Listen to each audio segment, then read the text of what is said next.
Hey friends, on today's video, we have purchased some new key fobs and we're going to be linking the key fobs to a Nissan Xterra. Let's get into it.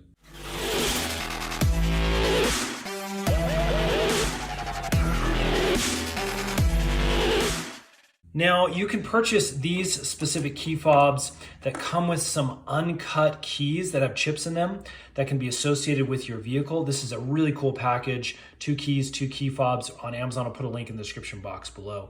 Once you have these, your new key fob or an old key fob will work as well.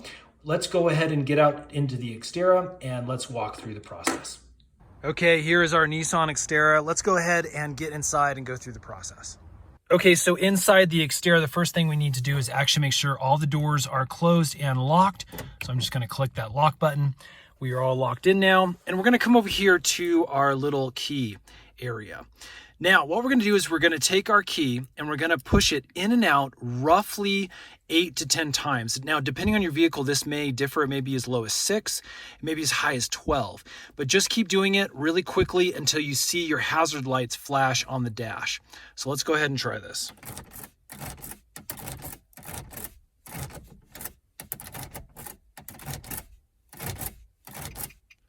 Okay, that was 9 times. You saw it flash. And now we're ready to go into programming mode. So all I do is put the key on again, and I turn it to the second position, which is the accessory mode. You can see it right there. Once we're in accessory mode, we can take our accessory. Now this is an older key fob. I just want to reprogram this one for this specific Xterra, and just click any button.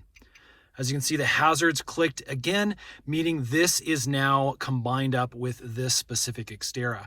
Now, if you have any other key fobs, what you can do is you can come over here, you can click the unlock, lock again button, and then you can go ahead and click another button on your other key fob, and that will link it as well. As you can see, the hazards flash there again. Once you're done, just go ahead and take the key out and go ahead and click the unlock button and open the door, and that will make sure you are no longer in programming mode. Now again, let's just test this really quick. I'm gonna click the lock button, click the unlock. There you go. Hope that helps, friends. If it has, please hit that thumbs up button. Let us know we're making helpful videos, and subscribe because we're making a ton more Xterra videos. Those are coming out really soon. Thanks again for watching.